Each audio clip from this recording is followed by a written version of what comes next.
Տարածքն է, չէ, բայց այդ տարածքի տնօրինությունը միայն դու 26%-ով ունես։ Այսինքն 74%-ը տալիս ես իրանց 49 տարով, հետո եւս 50 տարի դրան գումարվելու է,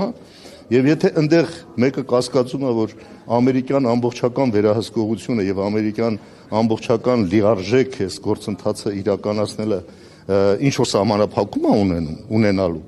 նայեք տեսեք Ամերիկան ինչպես է վարվում մյուսների հետ։ Այսինքն Հայաստանը ինչպես կարող է այնտեղ ինչ որ վետոյի մասին ծպտալ։ Օրինակ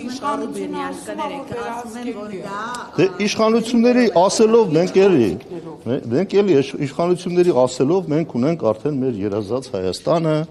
որը պետք է մենք գովերքենք, պետություն ասածը մեր հիմնական արժեքը, որը ձեռք ենք բերել, հիմա տեսնում ենք ինչ պետության մասին ենք մենք այսօր խոսում։ Այսօր Հայաստան որպես պետություն չկա։ Կա Նիկոլ Փաշինյանի կալվածք, որը ինքը տնօրինում է։ Դա պայմանավորված է ոչ միայն իշխանությունը, ասում է դա պայմանավորված է ներդրումների չափով, 74%-ը նրանց է կապված։ Չի կարող այդպիսի բան լինել, որ քո տարածքով անցնի ու դու գոնե կես չլնես, էլի։ Այսինքն հասկանում եք, սա այն աստիճանի մեզ ուղղակի դվաստացնող բան է, որ ինչ պիտի օրինակ բանը, այս ինչ են սկսել, ինչից են սկսել բանակցելը, որ հասել են 26%-ի, չէ՞։ Հարց առաջանում։ Շատ ճիշտ էր մեկնաբանել պարոն Օսկանյանը, այսինքն եթե լուր նստեինք այնտեղ, կարող է մի քիչ ավելի լավ վիճակ ունենայինք։ Այսինքն ունեցել մեր տոկոսը կներես բարձրացնելու։ Հակադարձում են ասում բանակցությունը նախկինում գույք պարտքի դիմաց տվել, եթե այդքան ճկուն էին,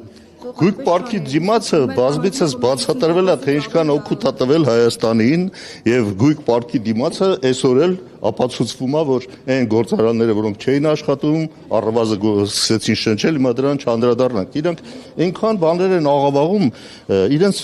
ասելով մենք մինչև 2018 թիվը լրիվ սխալ ենք ապրել, ընդհանրապես որպես ազգ։ Եվ 2018 թվից իրանք մի հատ պայծառ ապագա են մեզ բերել, որ տեսնում ենք այդ ապագան ինչա տալիս։ Այդ որ ասում եք ինչ ենք զիջը, անընդհատ զիջելով գալիս ենք մենք։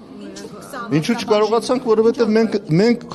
սուբյեկտ չենք բանակցությունների, մենք օբյեկտ ենք։ Մենք դրա մասին բազմիցս ասել ենք, այսինքն մենք սեղանի վրա ենք, մենք սեղանի շուրջ չենք։ Մենք այնտեղ նստում ենք ձևական բուտաֆորիայի նման, բայց մնացածները որոշում են, թե մեզ ինչ տան, ինչ կրճոններ մեզ տրամադրեն։ Հայաստանը կարողանալու է ազդել ձեր կարծիքով որևէ ձևով։ Ինչի վրա։ Եվ ընկերության միջոցով։ Ոչ, ես եմ ասում, ոչ այդ հարգել նախ ասեցի, չէ, այնտեղ իրավական ուժենոցը որևէ բան չկա։ Նախ սկսենք այդտեղից, ինչ որ գրված է առաջի պարբերությունում։ Եթե իրավական ուժ ունեցող որևէ բան չկա, մեկ։ Երկրորդ, կա իրավական ուժ ունեցող մեկ այլ բան, որը այդ ստորագրած 5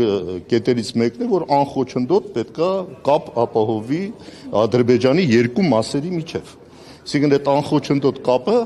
իրենք հիմա մեկնաբանում են, ասում են մենք այդտեղ խնդիրներ ունենք եւ այդ անխոչնդոտությունը պետքա ապահովվի։